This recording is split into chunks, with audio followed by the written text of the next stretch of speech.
Salut à vous, mon ami Tentacule. Aujourd'hui, on parle de Vampire City. Un jeu qui est sorti en 2014 en VF, en 2012 en VO, mais qui est très air du temps. Voilà, donc j'avais envie d'en parler. À l'époque, c'était chez Pulp Fever, l'ancien Leto, et la version d'origine, c'était chez Vagrant. J'en sais rien. C'était chez Vagrant. Les auteurs, c'est Angus MacNicol et Jason New Wallace. L'illustrateur, couverture et deux planches à l'intérieur, c'est LTO. Et sinon, la trad et les illustrations d'intérieur que je vais pas tarder à vous montrer, c'est Kevin Bossard. Et puis c'est bon. Qu'est-ce qu'il y a d'autre à dire là-dessus? Ouais, ça a tiré le système, je pense, de Western City, qui était de Jorg Dunn. Et c'était vraiment très novateur. Et à l'époque, c'était 23,90. Et c'est un livre qui est donc tout censuré, parce que je me suis déjà pris 2 avertos sur la chaîne. À chaque fois, c'était à cause des couves du Leto. Donc voilà, là, on a bien blindé. On montre qu'est-ce qui est montrable pour la pudibonderie youtubienne. Ensuite, que dire de plus? C'est quoi ce truc? Le quoi général? Eh ben, c'est un univers de vamp. Ah, ça s'appelle Vampire City, tu me diras, t'avais trouvé tout seul, bravo, on est d'accord. Mais, qu'est-ce que tu joues? Bah, tu joues un vamp, ou tu joues un humain, ou tu joues un magicien, ou tu joues un chasseur de vampires humains, ou tu joues un vampire, tueur de mages, ou tueur de ce que tu veux, ou tu peux jouer un ce que... En fait, c'est ça, tu joues ce que tu veux, mais quand même avec une thématique vamp, Vampire City. Que peut-on dire d'autre? Il y a beaucoup, voilà, il y a un peu beaucoup, si quand même faut le dire, il y a de la narration partagée, hein, c'est un peu pour ça que je fais la vidéo, hein, c'est mon petit dada, et elle est traitée différemment que tout ce que je vous ai déjà montré. Tiens, c'est quatre qu'on fasse un dossier synthèse, narration partagée. Donc en fait, c'est une narration partagée où il va y avoir deux gros systèmes.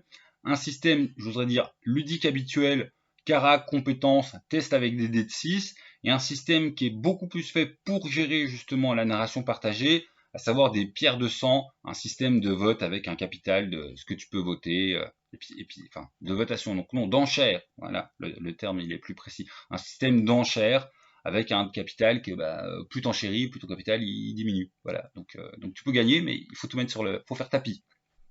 Et je commence déjà à déraper. Le background global, et c'est là où je trouve que Vampire City est très novateur, c'est contrairement, généralement, dans un truc de narration partagée, tu peux avoir beaucoup de liberté en narration partagée, mais l'univers est excessivement défini. Ou en tout cas, ses grands traits sont définis. Bah là, il y a vraiment que les grands traits qui sont définis. En clair, il y a qu'un truc qui est défini, c'est le thème du vampire. Et puis c'est tout. Tout le reste, ça va être à construire. Vous allez me dire, tout le reste? Oui. Ah bah si tu veux, tu joues Préhistorico Worm Vampire. Tu joues Mars Attack Vampire. Tu joues Univers Parallèle Vampire. Tu joues ce que tu veux. Le background est à construire. Le background, en fait, est de la narration partagée. Et le dernier petit point, mais non des moindres, le MJ, il n'y en a pas. MJ poubelle. Ou presque. On est sur un truc MJ tournant. Voilà, pour les grosses généralités. Ensuite, on va essayer de faire dans l'ordre le système que je vous en parle un peu. Après, on va faire la narration partagée du background, la narration partagée classique avec le principe de MJ tournant, puis comment qu'on joue.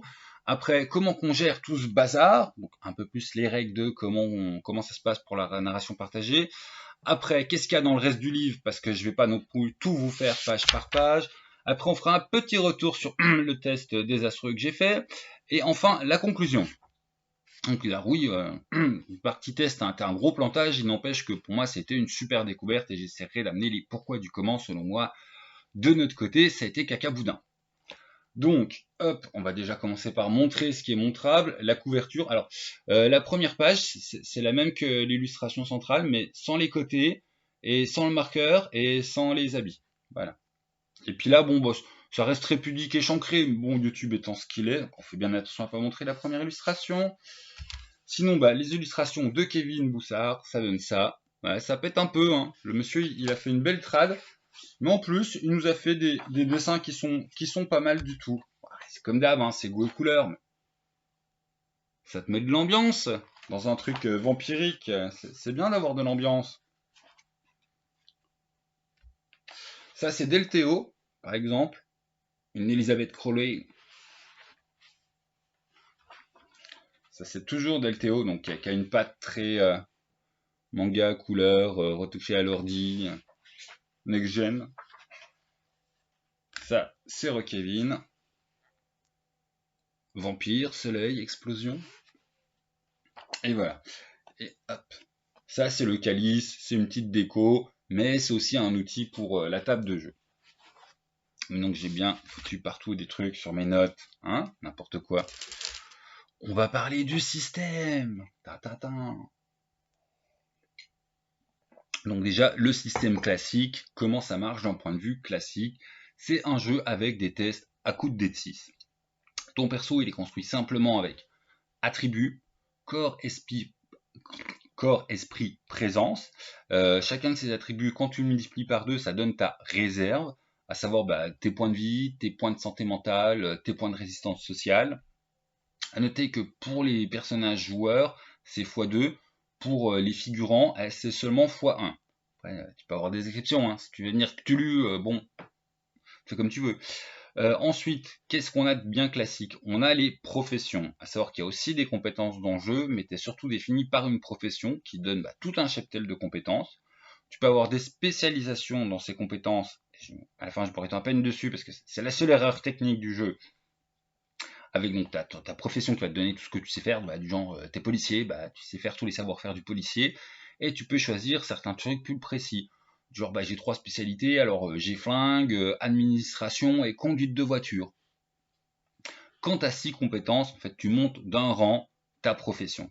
Et c'est le seul point où j'ai envie de taquiner le jeu, c'est que c'est marqué plusieurs fois qu'effectivement c'est à 6 compétences, à 6 spécialités, tu montes ton rang professionnel d'un, alors que sur la fiche de perso, il y a l'erreur de fait de te mettre 6 spécialités. Là. Hein. Ben non, c'est pas possible. Quand tu as la 6e qui arrive là, t'effaces tout et puis tu montes d'un rang ta profession. C'est la seule erreur mécanique du jeu. Ensuite, les compétences, qu'est-ce que c'est? C'est-à-dire, ton mec, il a une vie. Ton mec, ta madame, ton vampire, ton truc tentaculaire. Il a une vie à côté de juste son boulot. Et ça, c'est par les compétences. Tu peux avoir 5 compétences max. Et c'est tout ton savoir-faire extra-professionnel. Et puis voilà. Qu'est-ce qu'il y a bien? N'oublions pas, l'ubris, ça va être, en fonction de comment vous le voyez, mais en gros, c'est son défaut. Voilà. C'est son défaut, c'est sa faiblesse, on appelle ça l'ubris. Ensuite, comment que ça passe un test? Alors, c'est là qu'il est assez marrant. En fait, ton test de compétence, c'est ta compétence qui va dire est-ce que sur ton dé de 6, genre t'es rang 1 dans ta compétence, il n'y a que tes 1 qui vont te compter comme un succès. T'es rang 2, il y a le 1 et 2. T'es rang 3, 1 et t'as compris. Et ton attribut, il va te dire quel nombre de dés de 6 tu jettes. Exemple, conduire voiture, je vais prendre... conduire voiture, on va s'engueuler savoir si c'est esprit ou corps. Mais un truc simple, sprint, je prends mon corps, et je prends ma compétence courir. Compétence courir, je l'ai à 3. J'ai 4 encore, je lance 4 dés, et puis tous mes 3 au moins sont donc des réussites. Si tu n'as pas la compétence, il n'y a que les 1 qui sont des réussites. Ça devient donc juste un simple test d'attribut. Il n'y a donc pas de variation en fonction des difficultés. Par contre, des objets peuvent te réduire le score d'un dé de 1 point. Voilà. Mais il n'y a pas de difficulté. Oui, il n'y a pas de difficulté. Et c'est là qu'on commence un petit peu à rentrer dans le... c'est quand même de la narration partagée, au sens où les joueurs réussissent à peu près tout ce qu'ils décident de faire, sauf quand il y a des grosses oppositions, ou quand un autre joueur trouve que tu racontes n'importe quoi, c'est absolument pas vraisemblable, ça ne tient pas dans le contexte de notre monde, ça ne tient pas dans le contexte de ton personnage. Voilà. Genre, on va dire que Joachim a 12 ans et qu'il a 2 en force. Non, il n'arrive pas à battre au bras de fer Schwarzenegger. Point. Voilà. Fin. Et donc, je mets un veto et donc tu racontes n'importe quoi. Et donc, tu n'as pas le droit de raconter ça.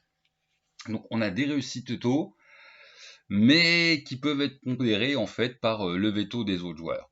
Ou qui sont pondérées par un jeté de dés quand on est clairement dans un cas de confrontation entre personnages. Ensuite, à tout ça, on va rajouter les dons ténébreux, que je peux pas en dire plus parce qu'en fait, c'est pas que je ne veuille pas, c'est que c'est forcément les pouvoirs style monde des ténèbres, mais ils vont être vachement à déterminer entre vous. C'est vous qui allez choisir est-ce que c'est l'hérité, il existe ou pas, tout simplement. Même chose pour la magie. Tiens, est-ce que la magie, ça existe ou pas? Parce que tes ventes, d'ailleurs, c'est même pas forcément des créatures mystiques. Hein.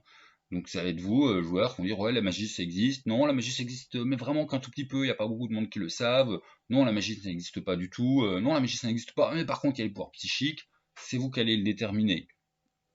Et on finit sur un petit point très marrant, La question de la mort du PJ, c'est tout le temps avec l'accord du propriétaire du personnage. Voilà, voilà, voilà. Bon, des fois, il va peut-être falloir négocier un petit peu autour de la table parce que tu te fais écraser par la papate à Cthulhu, tu veux pas mourir, oh ouais, mais niveau cohérence, vas-y, on dit que. Mais c'est dans les règles, hein, un personnage ne meurt pas. À partir de là, tu pourrais dire, ah non, rouler boulet, pas écrasé par là-bas. Bon, si la Terre explose, bon, enfin, Sangoku, il a réussi, lui, hein, sur Namek. Alors, du coup, on arrive un petit peu quand même dans la narration partagée. Beaucoup, on va commencer par la narration partagée du background, parce que c'est vraiment là où je trouve il est très étonnant. Et d'ailleurs, enfin, c'est pas un prime, hein. Ça avait été fait c'était posé par le jeu Western City de George Dunn. Ils le reprennent et c'est vraiment un truc que tu vas pouvoir extrapoler en fait sur n'importe quel système de jeu, enfin n'importe quel type d'univers grâce à ce système de jeu. À savoir que la narration partagée du background se constitue en deux temps, deux axes. Un, on va définir c'est quoi un vamp, c'est quoi qu'on joue. Deux, on va définir où c'est qu'on joue, c'est quoi le monde. Et tout ça, en fait, c'est prélisté par le jeu. On va y arriver tout de suite, parce qu'il y a une fiche de perso, mais aussi une fiche de décor. Ta fiche de perso, elle est là. Hein, hop, fiche de perso. Mais t'as la fiche de décor pour le monde, avec tout plein de petites cases à cocher en fonction de votre choix. Donc, par exemple, dans ce qu'il est question de qu'est-ce qu'on joue, dans le jeu Vampire, on va déterminer la source. Est-ce que c'est une contagion, le vampirisme, une malédiction, un parasite, une possession? Est-ce qu'on est vampire et que c'est une espèce? Et t'as la case autre, bien sûr. Les joueurs, les participants ont une autre idée, ils ont envie que ça soit ça. Tu coches autre, vous marquez votre idée. Physiologie, est-ce qu'ils ont les vampires, est-ce que c'est altéré? Est-ce qu'ils sont intangibles? Est-ce qu'ils sont morts? Est-ce qu'ils sont vivants? Dans le cas vampire né et que c'est une autre espèce, ils seront vivants. Ou est-ce que c'est autre?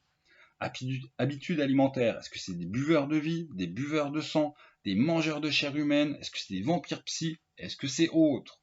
Sombre renaissance, est-ce que c'est par fécondation, par infection, une naissance par le sang? Est-ce qu'il n'y a pas de production possible du tout des vampires en fait? Genre ils ont tous été maudits à un moment précis et puis hop, il n'y en aura pas plus, il n'y a que 7 vampires dans le monde. Est-ce que c'est dû à un rituel ou est-ce que c'est autre? Son malédiction, ah, corrompu, extraterrestre, démoniaque, mystique, nocturne, surnaturel, autre, don ténébreux, toute la listique des pouvoirs, tu coches ce que tu as envie qu'il existe, et puis t'as évidemment autre, mort vampirique. Comment qu'il meurt, vos vampires? Par décapitation, destruction, lumière, pieu dans le cœur, rite ancien, autre, effets spéciaux. C'est-à-dire, quand tu meurs, est-ce que c'est un bête cadavre normal, cendre, dissolution, explosion, implosion, putrescence, autre? Et on a enfin l'étape 2, le deuxième axe, qui pour Vampire City va situer dans la définition du décor de ce qu'on est dans une temporalité médiévale fantastique, historique, contemporain, futuriste, post-apo, autre. Le statut social des vampes, est-ce qu'ils sont cachés, chassés, citoyens, seigneurs, autres? Le modèle social, est-ce que c'est anarchique, quasi-mortel, ligné, neutre? Oui, autre. Lieu d'importance, voilà, les lieux d'importance que vous déterminez dans le monde, je ne vais pas vous les faire, hein, puis alors là, tu mets des hauts tant que tu veux. Est-ce qu'il y a une présence de magie? Oui, modéré, non, précision. Une fois, il n'y a pas autre. Et puis le petit truc des notes à la fin, parce que si vous voulez en rajouter, hein, que vous avez dépassé ce qui a été proposé, libre à vous. Ah là là, c'est beau. Puis forcément, tu as l'index des lieux qui va avec, parce que quand tu crées un monde, après tu crées des lieux, et tu as le nom du lieu, la description, ses points particuliers, les personnalités et connaissances qui y sont, les monstres et antagonistes connus qui sont liés à ce lieu. Et enfin, la fiche des figurants et les règles de création des figurants, mais on ira là-dessus après. Papin. Et là, je vous avais mis la version longue et développée, parce qu'en fait, oui, hein, tous ces trucs que je vous ai lus, ça prend beaucoup de place dans le bouquin, et à chaque fois, c'est pas juste un mot qui t'est balancé dans la tronche. À chaque fois, voilà. Là, par exemple, c'est pour les origines vampiriques, t'as les vampires traditionnels avec le blabla qui va avec. Le truc des sources. La physiologie, on t'explique un petit peu qu'est-ce qu'on entend par cette question. Donc, t'es quand même vachement accompagné, et en fait, Vampire City, c'est un kit de création de ton jeu, de vampire, mais tu crées aussi bien ton personnage, que tu crées les opposants, que tu crées les PNJ, que tu crées le monde. Le background de fond, vous le créez. Et bon, il y a d'autres jeux à narration partagée qui vont dans ce sens, hein. Mais voilà, c'est une grosse particularité de Vampire City, mais c'est pas sa seule. Ensuite, la narration partagée classique. Qu'est-ce que j'entends par ça? En fait, comment qu'on joue autour de la table, comment que ça marche les tests, comment ça marche la narration. Il y a une petite feinte. Je vous ai dit qu'il n'y avait pas de MJ. Spécifiquement, en fait, c'est un MJ tournant. À savoir que bon, vous allez construire, il y a des règles pour ça, vous allez construire les scénars ensemble. En gros, vous mettez des idées dans des petits bouts de papier, puis après, oh, on essaie de mettre ça tout aligné, c'est un peu à la mentoïde. Mais du coup, à un moment, chacun il va animer une scène. Et là, hein, il peut avoir un petit peu guéguerre à savoir, non, c'est moi qui veux la faire. On fait des enchères, on réduit sa réserve, on voit qui c'est qui prend la main. On va dire que tu prends la main. Et ben c'est toi qui vas faire le MJ, et c'est donc toi qui vas décider c'est quoi, c'est où, comment, qu'est-ce qui se passe, et tu mets ça en proposition aux autres joueurs. Si tu fais complètement n'importe quoi, ils peuvent te faire veto. Et s'ils sont deux contre toi, même si t'as une grosse réserve, il y a de bonnes chances que ça passe jamais. Et d'ailleurs, à ce niveau-là, il y a les joueurs vont très bien pouvoir dire non, non, moi je veux pas être dans ton bazar, mon personnage, je te mets un veto ou je paye une partie de ma réserve pour dire mon gars il y va pas. Voire tiens, je paye une partie de la réserve pour dire tel PNJ, parce que vous avez les fiches de PNJ de figurants, ils sont tous sur la table, moi je le prends pour cette scène et lui il a des raisons d'être là-bas. Donc même quand t'es MJ, c'est un MJ avec négociation avec les autres joueurs. Et il y a tout un. Enfin, les figurants, c'est assez sympa, hein. C'est ça, c'est à la fois des PNJ et des PJ collectifs occasionnels, voire un figurant peut prendre tellement de place, d'ampleur et d'importance d'espoir qu'au bout d'un moment, on se dit, bon, j'aimerais bien que ce soit mon perso à négocier avec les autres. Et puis voilà, hein, sinon c'est de la narration partagée classique, au sens vous récitez tout ce que vous faites, sauf si c'est complètement neuneux et puis que les autres disent ah non, t'arrêtes là, tu racontes n'importe, ou si effectivement il y a une opposition vampire versus loup-garou, il y a un moment il faudra faire quelques petits tests quoi. Ensuite, comment qu'on gère tout ce bazar? Parce que les tests, je pense que tout le monde il a plus ou moins l'idée de hey, j'ai des D6 puis je regarde si ça dépasse mon seuil, enfin facile. Par contre, ça fait un petit moment que je vous parle d'enchères et compagnie. On va revenir sur la quatrième de couve. Ça, c'est le calice de sang. Tout le monde, il a des gènes de sang, et vous n'allez pas arrêter de les miser. Mais aussi bien au moment où vous allez choisir le monde, du genre, ah non, moi je serais plus pour dire, sur cette partie, en fait, les vampires, ils sont tous nés vampires. Ah non, moi je serais plus pour dire sur cette partie que, en fait, les vampires, c'est tous des extraterrestres d'une autre dimension qui viennent conquérir la planète. Et on va miser pour voir qui c'est qui fait valoir son idée. Et les autres joueurs peuvent complètement faire non, mais en fait, moi je trouve que Francis il a raison, tiens, moi je lui donne des points. Ouais, et puis non, non, moi je trouve que c'est Laïla qui a raison, donc moi je lui donne des points. Va y avoir des alliances dans tous les sens. C'est limite les magouilles de Vampire Mascarade, mais version les joueurs. Voilà, donc là-dessus c'est très marrant. Et puis du coup, vous allez miser. Mais vous récupérez pas tout le temps votre mise. Il y a un système qui fait que vous allez récupérer assez souvent vos gemmes, mais c'est pas du tout tout de suite maintenant. Puis surtout, celui qui gagne l'enchère, donc en fait, hop, on mise, on met les enchères, on met toutes les gemmes là-dessus. Du genre, machin, il en met 5, moi j'en mets 4, et truc, il en a mis 3. Celui qui a mis 5, il a tout perdu. On va dire, on est 4, il y en a un qui a dit, oh non, moi je m'en fous de cette question.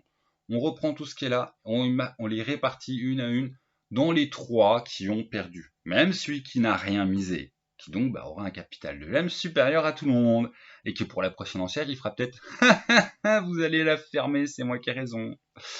Ah là là, c'est vénal. Et donc, hop. Et puis si ça peut pas être réparti équitablement, ce qui reste entre eux, ça reste dans le calice pour la prochaine distribution. Donc ça, c'est le système des enchères et de la redistribution. Il y a encore deux petits trucs à voir, et on aurait quasiment fait le tour de système qui est bête comme chou à la base, mais qui est génial. Le festoyer. Quand il y en a un qui commence à avoir un peu trop de gemmes, il y a les autres qui le regardent genre, on va peut-être faire une petite diablerie, on va se le passer en beefsteak steak haché. Et tu le vides, voilà. Tous les joueurs sautent dessus, voilà, métaphoriquement dans le jeu, dans le méca gaming, on est gentil à table. On prend toutes ces petites gemmes, on se les partage entre nous. Toi, t'es retombé à rien du tout. T'as trop voulu capitaliser, on t'a saigné. Ah, ils sont pires que les communistes, hein. Et enfin, on a le veto. C'est avec tes gemmes, puis c'est pareil, hein, c'est quand tu dis ah, je ne suis pas du tout d'accord avec. Objection, votre honneur, ce que vous racontez n'a pas de sens. Et si l'autre il n'entend pas, tu fais ok, duel de gemmes. Et si vous êtes plusieurs à vous dire ah, vraiment il raconte nimp, vous êtes plusieurs à miser et puis à lui faire à lui faire se taire. Et d'ailleurs là-dessus, voilà. Une proposition comme ça qui n'est pas passée dans la partie n'a pas le droit d'être tentée dans la partie. On va pas mettre 25 fois le veto à la même proposition. Ça, c'est vraiment le globi-boulga de base. Et après, tu as les petits trucs particuliers par rapport, en fait, à Vampire City. Tu as la scène de minuit. Chaque joueur, à un moment, va voir la vedette et il va faire une scène où c'est beaucoup plus difficile de s'opposer à lui, de lui mettre des veto. Il sera beaucoup plus... Là, mon perso, il fait des super trucs. Et ça, c'est une fois par partie, par personnage, enfin par joueur. Ensuite, il y a le contrôle des figurants qui joue aussi à coup de gemme. C'est-à-dire, des fois, des figurants vont être tellement intéressants pour un certain moment de l'histoire qu'effectivement, vous pouvez miser beaucoup pour faire non, c'est moi qui le prends, non, non, c'est moi qui le prends, non, c'est moi. Et enfin, on peut avoir en fait les notions de dons ténébreux, les pouvoirs des vampires, qui sont bien cheatés ou si vous avez choisi que ça marche comme ça, qui marche à coup de gemme. Genre, ok, toi, tu fais un truc super cheaté, mais ouais, voilà. Tes gemmes, elles vont diminuer, puis après, tu auras un petit peu moins d'impact pour la scène. Et on récupère toutes ces gemmes à chaque fin de scène. Voilà, c'est à peu près fait le tour. Ensuite, qu'est-ce qui reste dans le reste du livre? Parce qu'il n'y a pas que ça. Là, en fait, dedans, il y a aussi les règles pour des tests un peu plus étendus, genre des grosses confrontations qui durent pas seulement sur un round avec un jet de dés. Il y a pas mal d'exemples de pré-tirés et des exemples de décors, mais quelque part, chaque définition de pré-tiré définit un monde. Donc, tu as vraiment pas mal de définitions de monde, et c'est assez inspirant, et heureusement qu'il y en a. Sinon, on se sentirait peut-être un peu perdu s'il n'y avait pas du tout d'exemple.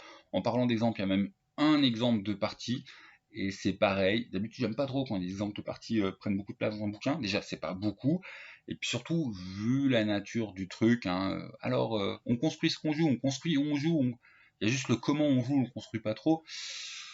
Heureusement qu'il y a voilà, un bon exemple de partie. Il y a des règles d'XP, rapides, efficaces, très bien, rien à redire. Et tu as des aides/règles pour la créa de scénar collectif, où en fait on va quand même bien t'expliquer, enfin voilà, s'il y a un petit modus operandi qui est défini au début, qu'on n'est pas obligé de s'y tenir mordicus, et qu'en fait le but du jeu c'est que vous passiez une bonne soirée, que vous construisiez l'histoire ensemble.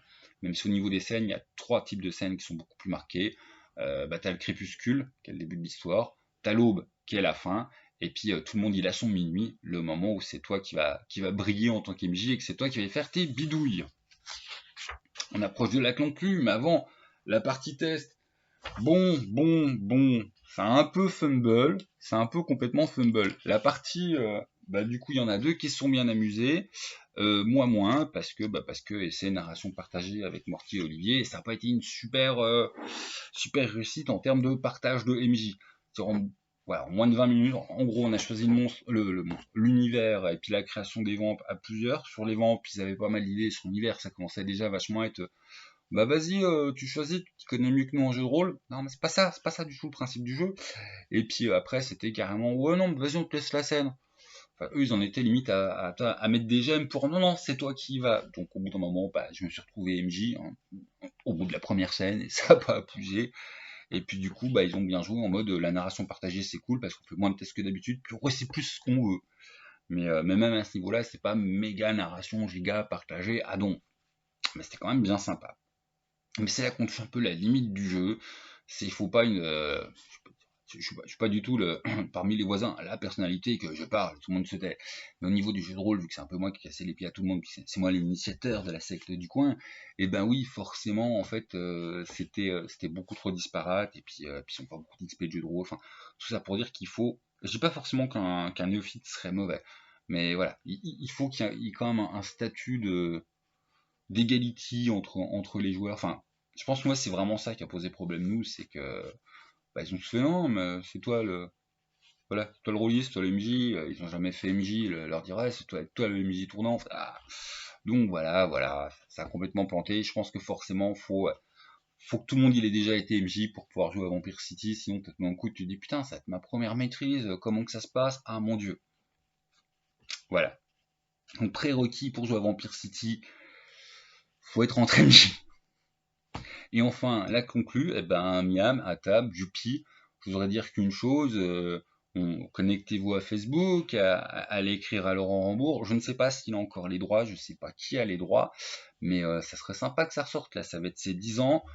Pour l'occasion des 10 ans de Vampire City, ressortons-nous un petit coup Vampire City, hein. Il y a peut-être encore les fichiers, les droits, j'en sais rien.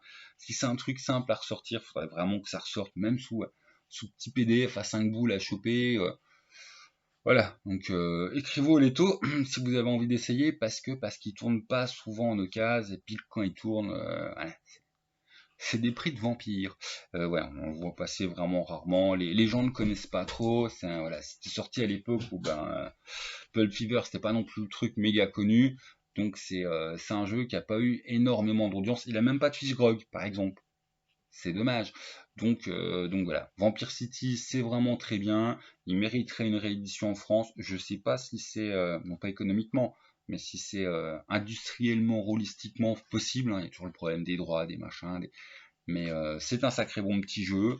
Et puis de toute façon, tout le concept de jeu, c'est ça, c'est les mises, comment on se répartit la parole, qui c'est qui aura réussi à imposer son point de vue. Et puis ces deux axes de construction, à la fois des personnages en termes de c'est quoi un vampire, et à la fois du monde. Et puis voilà, bonne découverte à vous si vous en avez l'occasion. Et puis sinon, n'oubliez pas d'écrire au Letto. Salut les gens!